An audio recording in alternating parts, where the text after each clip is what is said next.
In the autumn of 1878, a farmer in western Arkansas, while plowing a dry creek bed, struck a hard object with the tip of his blade. Assuming it was a root, he instead uncovered a Sharps carbine rifle, a military-issue weapon with a stock blackened by fire and a barrel warped by intense heat. Wrapped in the decaying remnants of a cotton sack, along its inner seam, 11 names were stitched using rust-colored thread. 9 of these names had already appeared on federal death warrants filed at the Fort Smith courthouse across the state line. The remaining 2 had disappeared from every census, tax roll, and church ledger in the Indian Territory, as if the earth had swallowed them without a trace. That afternoon, the farmer brought both the rifle and the sack to the federal marshal's desk in town. Within 48 hours, the rifle had vanished.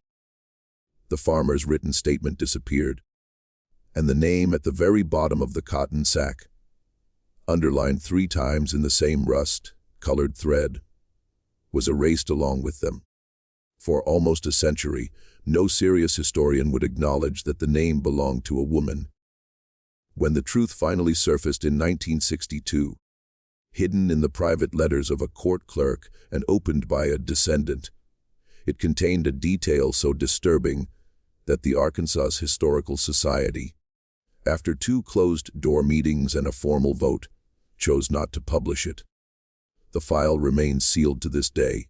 Before we delve into the story of the woman the Choctaw Roads called Nanny, meaning sparrow, the only bounty hunter on the American frontier whose name made outlaws bury their weapons and flee to the Mexican border. Please do me a small favor. Subscribe to this channel so you don't miss any of these forgotten tales. And in the comments, let me know where you're listening from. What state, country, or city. I'm always amazed by how far these stories travel, and I read every single comment. To grasp what this woman accomplished and why the records of her deeds are so deliberately fragmented, you must first understand the land she operated in. After the Civil War, the area between the Arkansas and Red Rivers wasn't a state. Legally, it wasn't even America. It was the Indian Territory, a vast, unorganized expanse covering what is now eastern Oklahoma. Set aside by treaty for the Cherokee, Choctaw, Chickasaw Creek, and Seminole nations following the forced removals of the 1830s.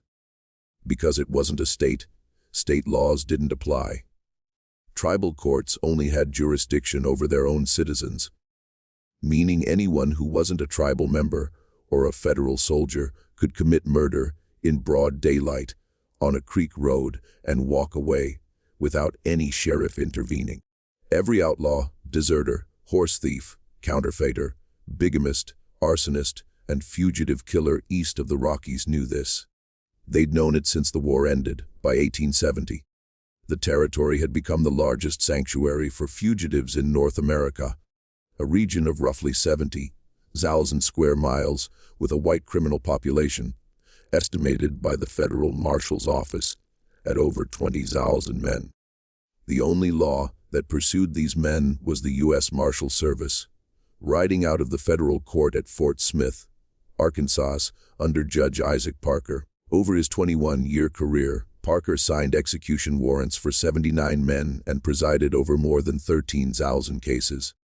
To enforce his warrants across the territory, the marshals relied on a peculiar class of contracted riders called deputy marshals, about 200 at any given time, and beneath them, an even rougher class freelance bounty hunters paid per living body delivered to the Fort Smith jail and per corpse with verifiable identification for the warrant.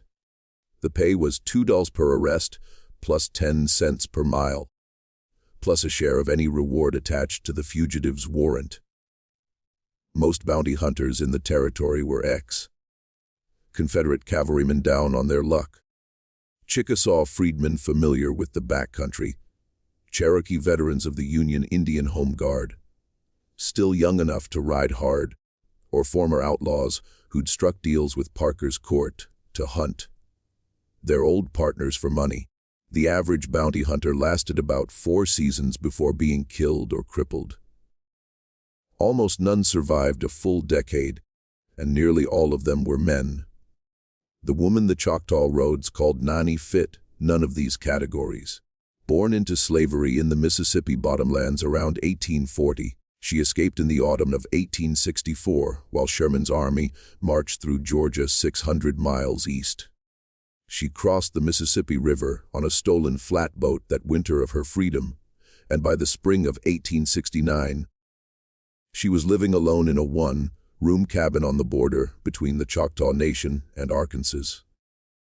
She kept a Sharps carbine across her knees, a pair of Remington Army revolvers in a flour sack beside her bed, and a leather cord around her neck strung with 7 small bone beads. How she traveled from a cotton field in Yazoo County to that cabin on the border, and what she did once she arrived, is the question this story seeks to answer.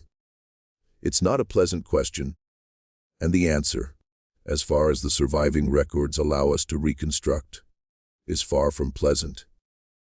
Her name on the Carrick plantation ledger was Hester, with no surname recorded, as none of the Carrick enslaved people were given surnames in the plantation books.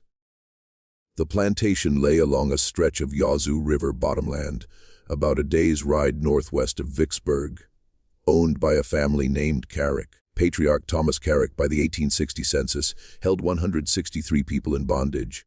Hester was 13 when she first appeared in the Carrick inventories as a field hand, priced at $424 when those inventories ceased in the summer of 1864.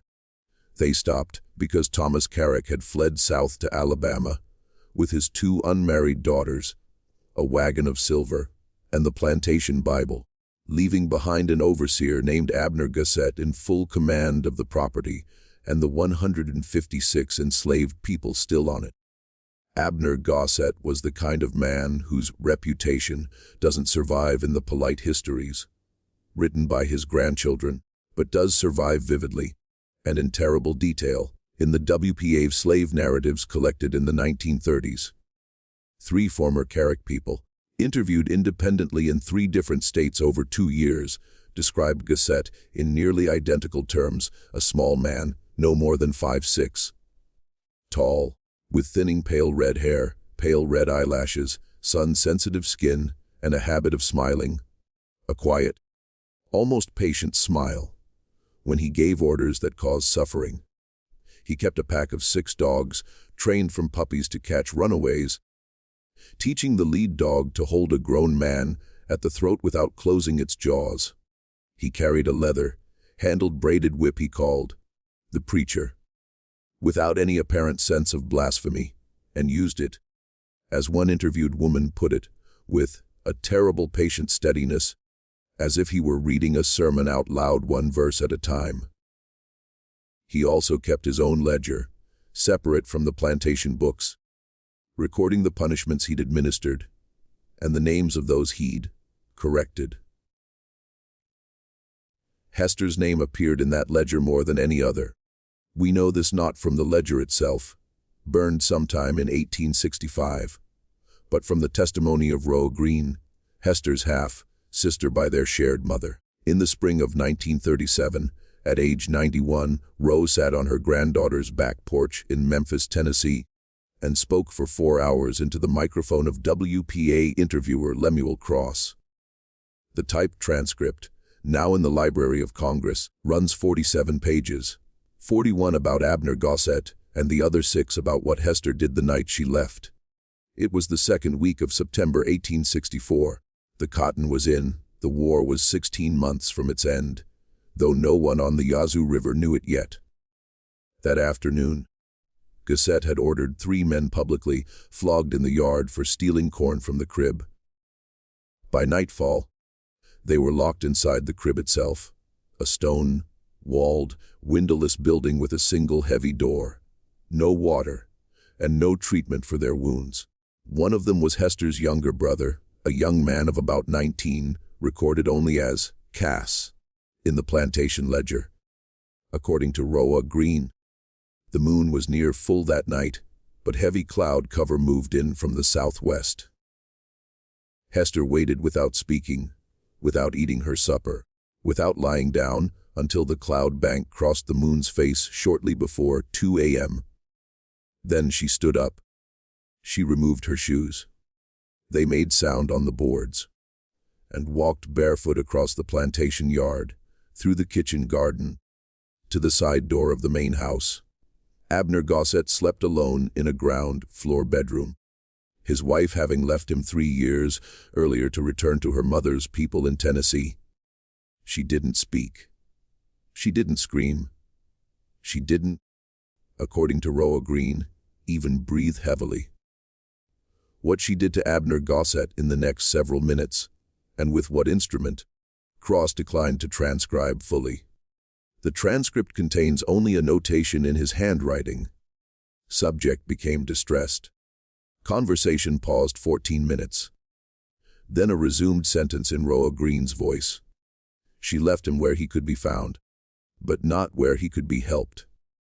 Hester then walked back to the corn crib, broke the iron hasp with the long iron bar Gossett had used to bar the door, carried her brother out on her back.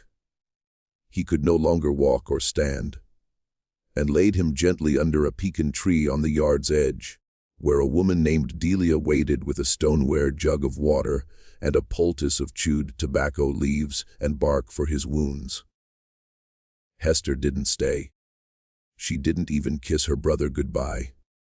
She took Gossett's revolver, his boots, and his thoroughbred horse from the stable and rode north through the cane.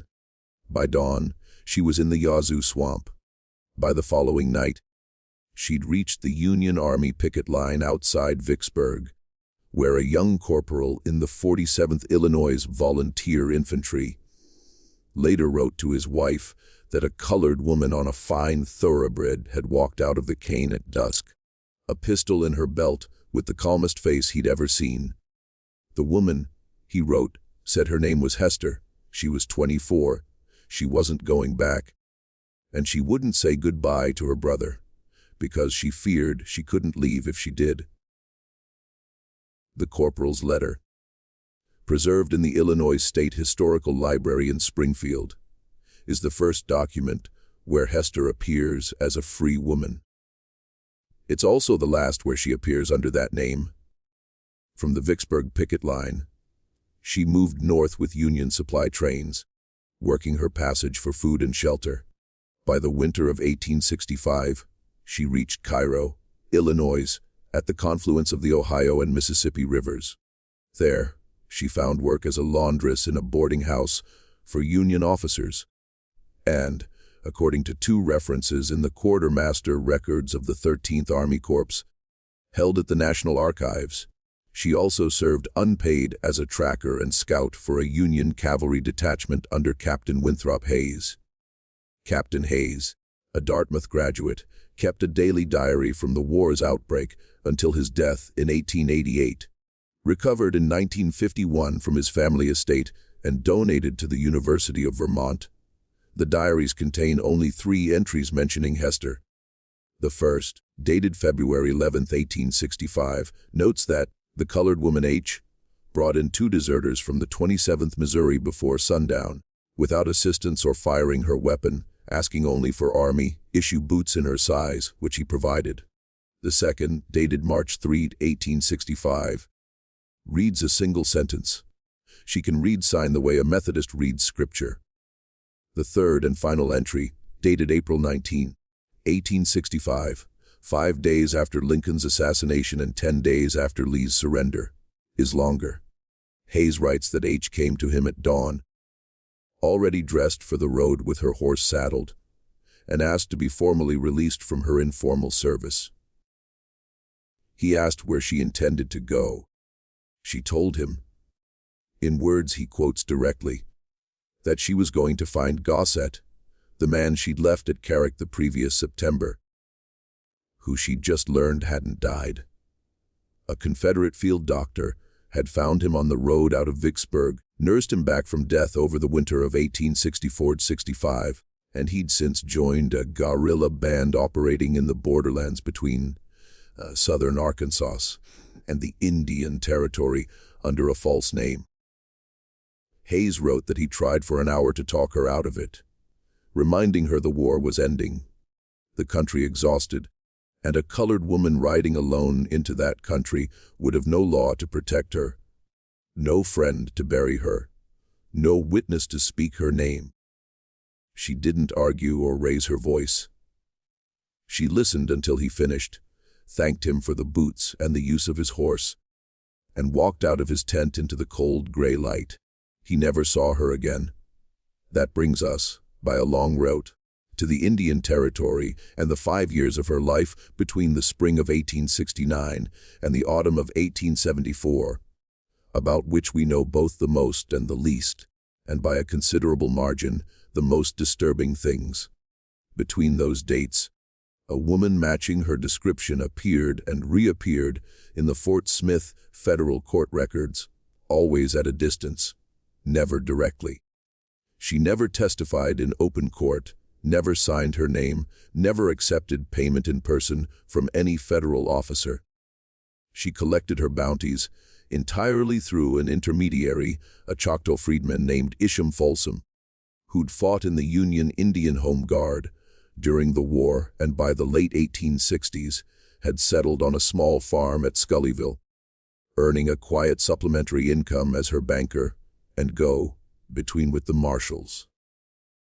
The court clerk's ledgers record that in those 5 years, bounty payments totaling $4,627 were paid out to Isham Folsom on warrants served by, in the clerk's consistent phrasing across more than 30 entries, the colored female tracker known as Nanny.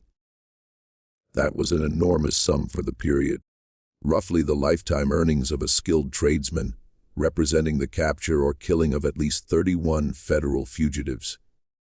She operated alone, without a partner, posse, or backup. She rode different horses, never keeping one longer than a season. Knowing a horse was the first thing an outlaw would recognize on the road. She wore, according to 3 surviving eyewitness accounts, a long man's wool coat dyed black with walnut hulls to kill the shine, a wide, brimmed black felt hat pulled low, heavy broken boots, and around her neck under the coat, a thin leather cord with 7 small notched bone beads. No account ever shows her without that cord. The whispered rumor among outlaws was that the beads were 1 for each of the 7 men she was still hunting. She didn't take the men she wasn't looking for, turning them in alive when possible, significantly more often than her male counterparts, accepting the lower bounty rather than delivering a corpse. But when it came to one of the 7, she didn't bring him in alive. She didn't bring him in at all. When she found one of the 7, the body was never seen again.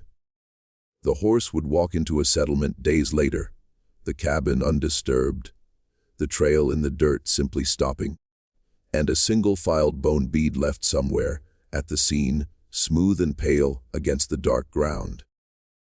The first of the 7 to be crossed off was a Missouri guerrilla named Jubal Creech, who'd ridden with Quantrill's raiders during the war, been at the Lawrence Massacre of 1863, and afterward joined the same Arkansas Indian Territory brush band as Abner Gossett. In the summer of 1865, Creech was found, or rather not found, in the spring of 1870, on the Pine Mountain Trail north of the Kiamichi River.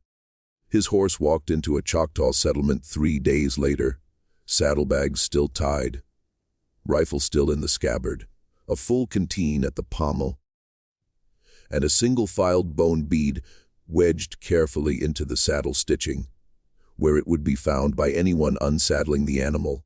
The Choctaw light horseman who examined the horse said the bead was a message, though they wouldn't say to whom, from whom, or what it meant. The second of the 7 was a Cherokee freedman, turned horse thief named Y. Spann, who joined Gossett's band in 1866 after his own father was hanged for stealing a judge's mule, and who developed a particular reputation for violence against women. Span disappeared in the winter of 1871 from a remote log cabin on the north branch of Black Fork Creek between one evening and the next morning. When deputy marshals reached the cabin 4 days later, it was undisturbed in every respect. His coffee pot on the cold stove, his boots side by the door, his pipe on the table next to a dog-eared copy of the Tahlequah newspaper. On the table, placed in the exact center of a square of clean white paper, was a single filed bone bead. Beneath the bead, written in a careful schoolroom, hand-described as unusually beautiful, were the names of 3 women and 2 children. A missionary school teacher in Tahlequah later recognized them as 5 Carrick plantation people. 3 adult women and 2 young children, sold away from the plantation in 1861. Separated from their families and never heard from again, with Span listed in the bill of sale as the buyer's agent who'd arranged their transport south. The 3rd, 4th, and 5th of the 7 fell in quick succession across the summer and autumn of 1872. I won't detail each here for reasons of length, except to note that in each case a filed bone bead was left at the scene. Each man had confessed to a priest, friend, or drinking companion, to being present at Carrick during a specific documented act of cruelty against Hester's mother, whose name in the 1854 inventory was Temp, and in each case the trail ended at a riverbank, sinkhole, or cotton field's edge, as if the man had walked into the ground, and the ground had politely closed over him. By the early spring of 1873, the 2 names remaining on Hester's cord were Abner Gassett himself and a man about whom I must warn you. The surviving records are so fragmentary, deliberately redacted, and carefully broken that we can't even be certain of his real name. The court clerk, whose private letters to his wife surfaced in 1962, when his grandson opened a locked trunk in Van Buren, refers to the 7th man in a letter from early summer 1873 as simply the man we do not speak of. He notes with considerable unease that the marshal's office in Fort Smith had received a direct instruction from Washington, delivered in person by a senior Interior Department official who'd traveled specifically for this purpose, not to issue any warrant under any name for any fugitive associated with a certain federal property in the Indian Territory. He doesn't name the property or the fugitive, only that the instruction had troubled him greatly, cost him weeks of lost sleep, and that in his private view, it came because someone high enough in Washington to send an official on a special train across 3 states was afraid of what a certain colored female tracker would find if she continued riding in the direction she was known to be heading. The court clerk's name was Thaddeus Buell. Born in Vermont, educated at a small Presbyterian college in Ohio, he'd come to Fort Smith as a young man after the war. His letters to his wife, who remained in Ohio during his first 3 years due to ill health, are the single most important primary source on the last phase of Hester's life, and the source the Arkansas Historical Society voted not to publish in 2 separate meetings in the autumn of 1962. If you're finding this story as unsettling as I am, take a moment now to hit the like button below. It genuinely helps these forgotten American stories reach people who wouldn't otherwise hear them, and tells me to keep digging into the archives for more.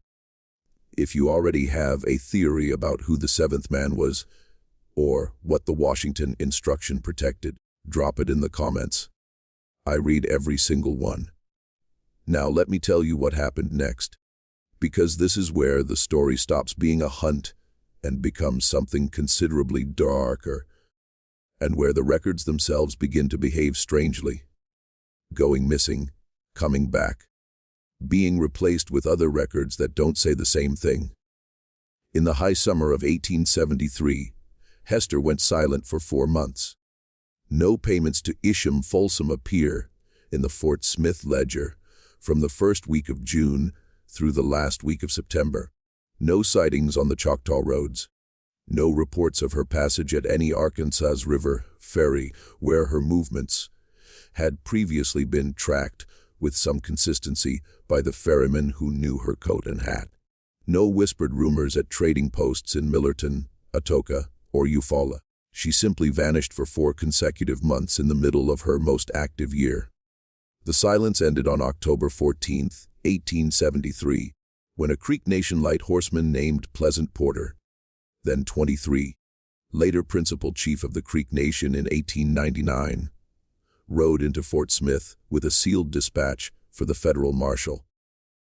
The dispatch reported that a white man, answering Abner Gossett's description, former overseer of the Carrick plantation in Mississippi, had been found 3 days earlier in an abandoned line shack on the North Fork of the Canadian River, about 40 miles west of Eufaula.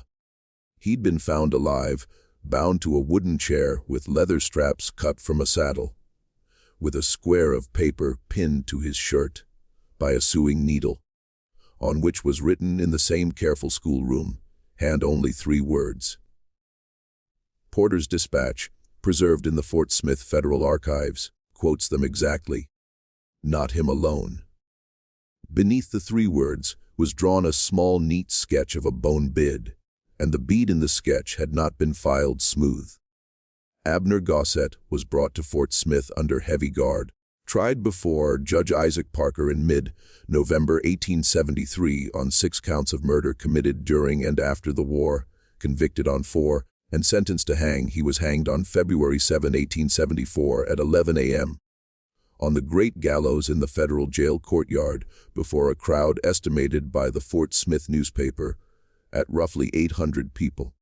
In his final statement from the scaffold, recorded by a reporter and printed the following morning, Gossett didn't confess, beg, pray, or ask forgiveness, he said. And the reporter's shorthand preserves this exactly. She should have killed me herself, and she will never forgive herself that she did not. And the man she is still looking for is a worse man than I ever was. And you will never hang him, and you will never even write his name down, because the people who own him own you too. Those were his last words. The hangman released the trapdoor. The crowd went home. The reporter filed his copy, and Hester, wherever she was that morning, began the final hunt of her life. That hunt would consume the last 15 months of her work, take her across 3 states, and bring her to something she hadn't expected to find. And that we, reading the records 150 years later, are forced to confront as the thing the Arkansas Historical Society couldn't publish. The 7th name on Hester's cord, as it turns out, wasn't a name at all, it was a title. Specifically, Indian Agent. According to the surviving margin notes Thaddeus Bill made to his personal copies of the court ledger, the federal Indian agent assigned to a particular agency within the Indian Territory between 1855 and 1861, whose duties included distributing annuity payments to one of the 5 tribes, licensing white traders within tribal boundaries, and, most importantly, regulating slavery within the agency's jurisdiction. At that time, the 5 tribes were, in federal law, sovereign slaveholding nations. So the agent's role included the official return of runaway slaves from the territory to their legal owners east of the Arkansas River. The agency was a real place with real buildings, employees, and account books. It still exists as an archaeological site on federal land, though only foundations and 1 restored outbuilding remain. The agent was a real man, his name known to researchers, appearing in Interior Department appointment rolls for 1855 and termination rolls for 1861. When he resigned for reasons described as personal. I've chosen, after consulting with a living descendant of one of the families involved, not to use his full name in this video. There are still people alive today who bear his name and blood, who had no part in what I'm about to describe. What matters is not his name, but what he did. According to the reconstruction assembled in the autumn of 1962 by Silas Fry, a retired schoolteacher from Fort Smith, who spent 3 years reading Thaddeus Boole's letters and cross-referencing them with federal records and plantation ledgers. The agent had run a private business alongside his federal position between 1855 and 1861. Using his official powers, he identified runaway slaves from southern states who'd reached the Indian Territory, captured them with the help of 4 or 5 hired men within his agency's boundaries, and sold them not back to their original owners, which would require paperwork and attract attention, but to new slaveholders in Texas and Arkansas at a substantial personal profit, pocketed directly and never recorded in any official ledger. The business was illegal under both federal and tribal law, but because of the territory's geography and the almost complete absence of federal oversight, it was effectively invisible to anyone outside the 4 or 5 men involved. Silas Fry, working through 13 boxes of agency records transferred to the Federal Archive in 1861 and never examined by historians, identified by name at least 34 separate individuals taken through the agent's private pipeline in those 6 years. 29 names fully recoverable, one of them on a bill of sale dated November 17, 1854, was Temp, the same Temp who appeared in the Carrick Plantation inventory of January 1855 as a recent purchase from an Indian agency in the Creek Nation for $450. Listed by age, approximate height, and a birthmark on her left shoulder. The same Temp who gave birth 9 months later to a girl named Hester. The same Temp who died at Carrick in the late spring of 1858 under circumstances the plantation recorded as fever, but which WPA narratives from 3 witnesses describe in terms no historian has treated as fever. Hester hadn't known. This is the piece of the story that strikes hardest, the hardest to write about calmly. The fragmentary records strongly suggest Hester had believed throughout her entire life, from her earliest childhood at Carrick until the late summer of 1873, when she was already 33, that her mother was born at Carrick, lived and died there, and never saw any other ground. What Hester learned in the late summer of 1873, and what caused her 4 silent months, was that her mother had once, briefly, been free. Temp was born into slavery on a cotton plantation in Monroe County, Alabama in 1834. She escaped at 19 in the early spring of 1853, walking west for 41 nights across Mississippi, Louisiana, and the eastern edge of Texas. She made it to the Creek Nation in the late summer of that year, alive and free and safe in the Indian Territory for 10 full months. Then, in the early autumn of 1854, a federal Indian agent hunted her down inside a Creek freedman's cabin where she'd taken shelter, put her in a wagon at gunpoint with 3 other captured runaways, drove 180 miles to a plantation landing on the Yazoo River, and sold her to Thomas Carrick for $450 in gold coin. 9 months later, she gave birth at Carrick to a daughter she named. In a moment no one on the plantation understood. Hester, a name in some traditions given to children hoped for, waited for, carried a long way before they arrive. 4 years after that, in the spring of 1858, she was dead. The man who sold her was still alive in the late summer of 1873, living comfortably on a federal pension, under his own name in a small town in eastern Arkansas. Under the explicit protection of the Washington Instruction, Thaddeus Boole noted with unease. Hester, having at last learned his name from sources the records don't preserve, rode east out of the Indian Territory toward that small town to find him.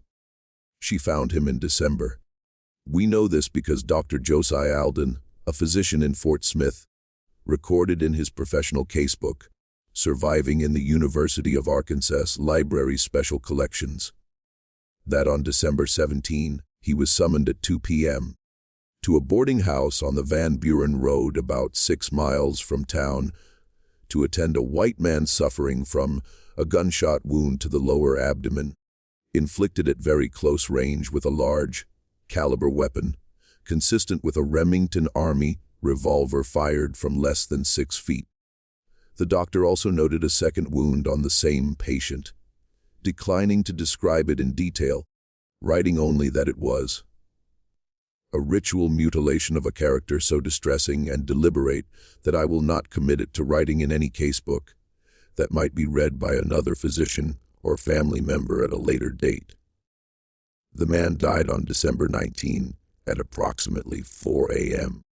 after 2 days of what the doctor recorded as the most protracted and horrible suffering I have witnessed in 28 years of frontier practice. Throughout the entry, the doctor doesn't record the man's name. A sheriff's deputy who arrived late on the 18th instructed him directly not to record it, and later returned to take official possession of the body. The boarding house register for that week, recovered from a demolished building's attic in the 1940s, had no entry for the room the doctor described. The page had been torn out clean along the binding.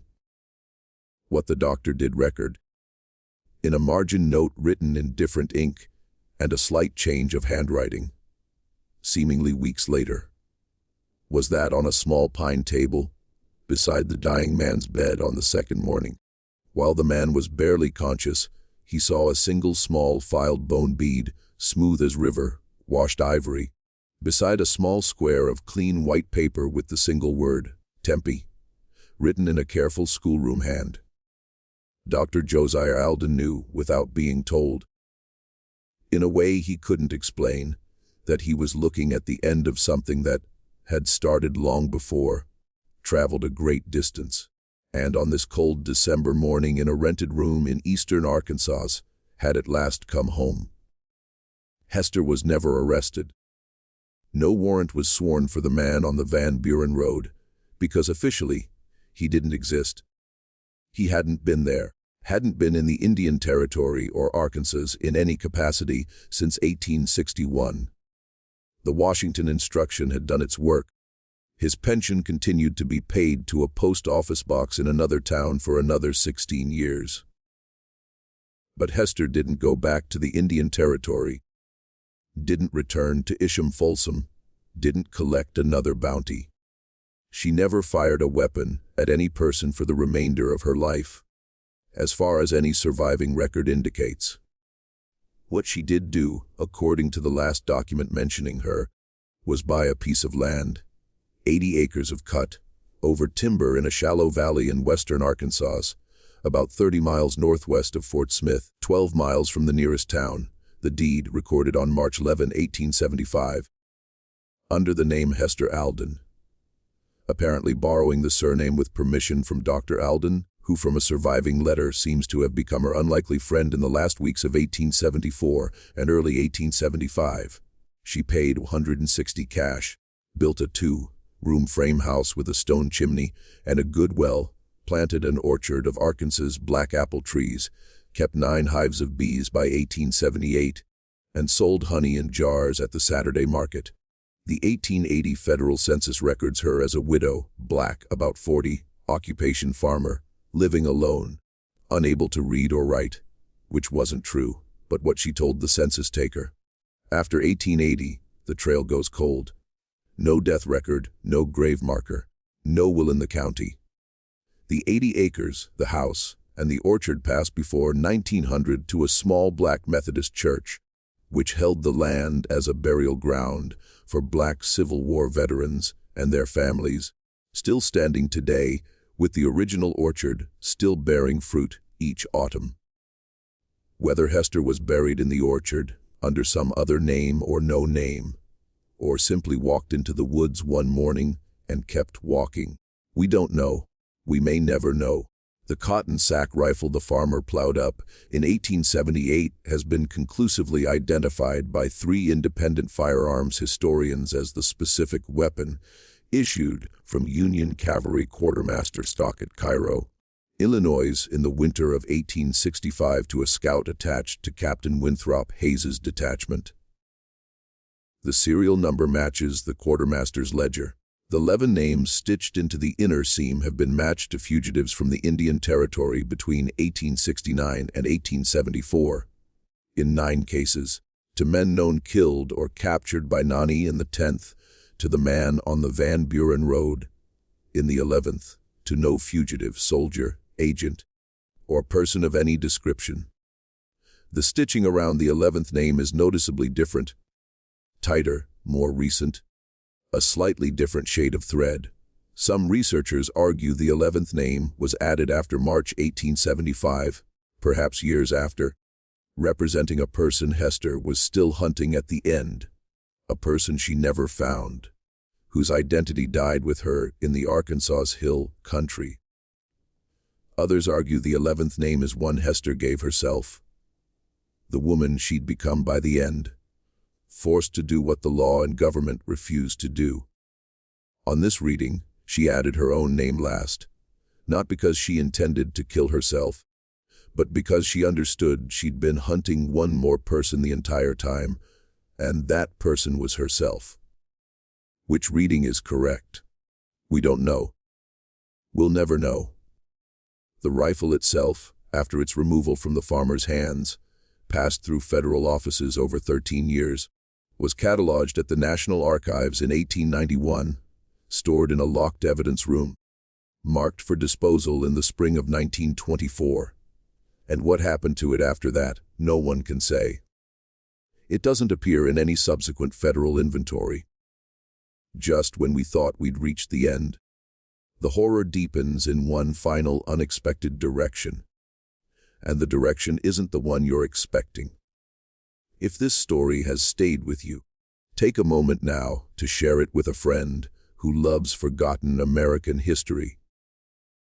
Hit the like button to help the algorithm find others who need to hear it. And subscribe to the channel so you don't miss the next story. Then let's look together at the one final detail, the single small detail that made the Arkansas Historical Society close the file in 1962 and leave it closed for 64 years. The detail the society couldn't publish wasn't about Hester. It was about the agent, Silas Fry, the amateur historian who assembled the dossier from Thaddeus Boole's letters, agency records, and scattered testimony, tracked down a living descendant of the agent's family through genealogy and county probate, records a woman in her late 60s, the agent's great-granddaughter, a retired schoolteacher like himself, living alone in a small white frame house in southern Arkansas. Fry wrote to her, explained his research in general terms, asked whether any family papers survived from her great-grandfather's federal service. She wrote back within a week. There was a trunk in the attic, unopened so far as she knew. She invited Fry to help her open it. Fry drove down on a Tuesday in October 1962, spending most of Wednesday afternoon with the elderly great-granddaughter on the floor of her small, overheated attic, going through the trunk piece by piece. Most was expected family photographs, daguerreotypes and tintypes of men and women in high collars, some named on the back, property deeds bundled with ribbon, personal letters tied in packets, a family Bible with births and deaths in 2 handwritings. At the very bottom, wrapped in a yellowed pillowcase folded 4 times, was a small cloth bag about the size of a man's fist, stitched shut with neat black thread.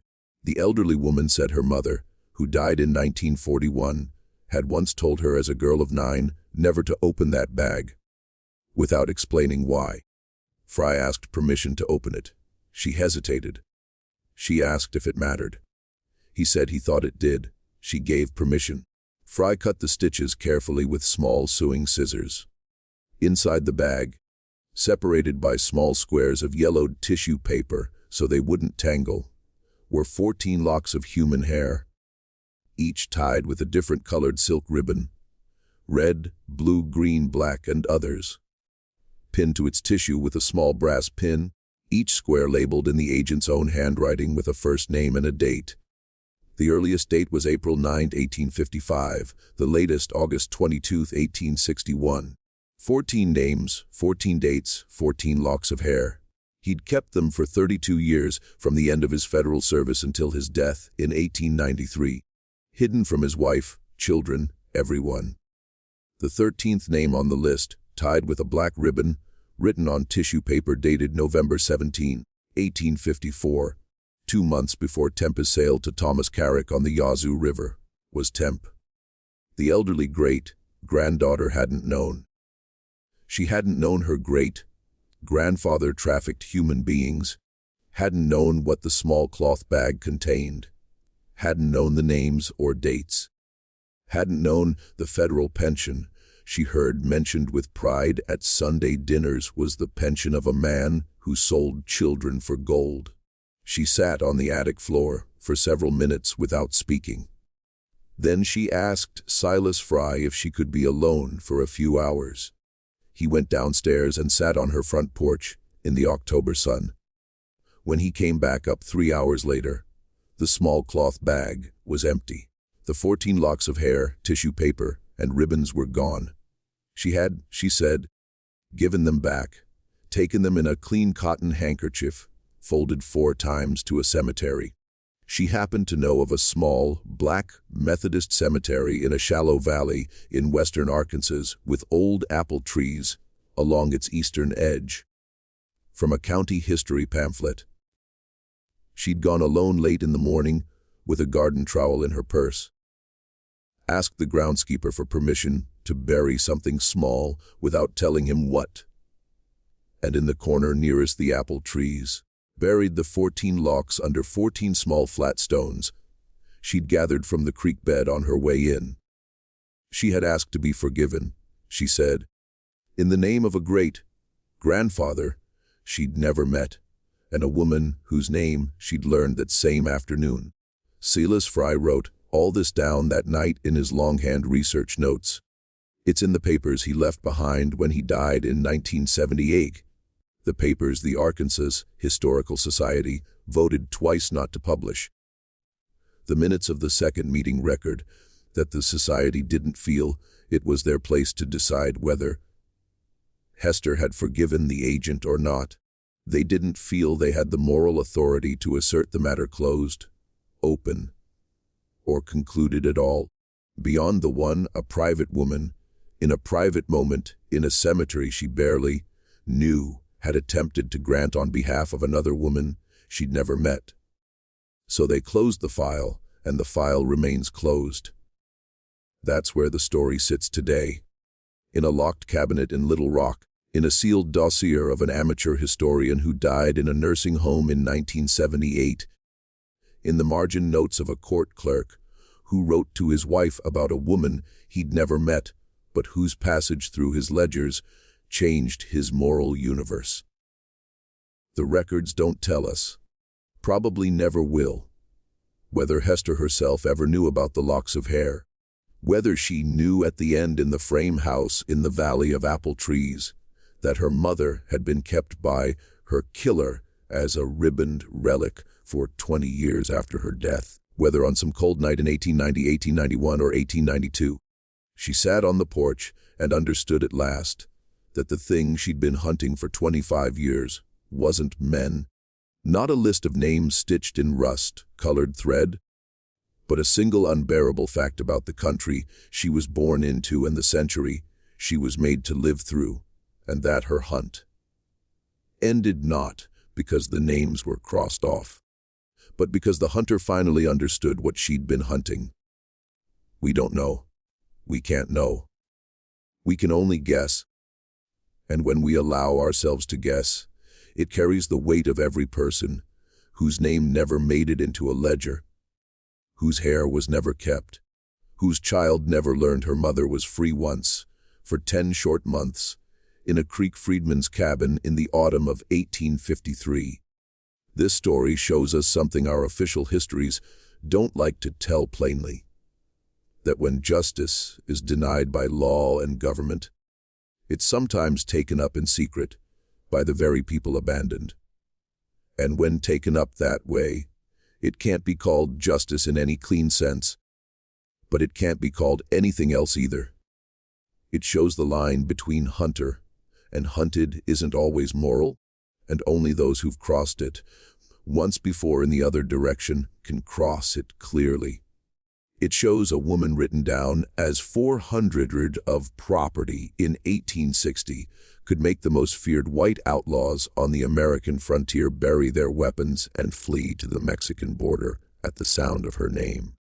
And above all, it shows that when we're told records are lost, stories unconfirmed, files closed for historical delicacy, we should always ask who had the power to decide what was recorded and lost, and who has benefited from the forgetting. What do you think of this story? Do you believe Hester was a murderer, a soldier, a judge, a prophet, or something our language doesn't yet have a clean word for? Do you believe the Arkansas Historical Society was right to keep the file closed, or should the agent's name be published at last, 150 years later, so the ledger is finally balanced? Leave your comment below. I read every single one, and I argue with some of them. If this story moved you, subscribe to the channel, hit the notification bell, and share it with someone who believes the dead still have claims on us. I'll see you in the next video.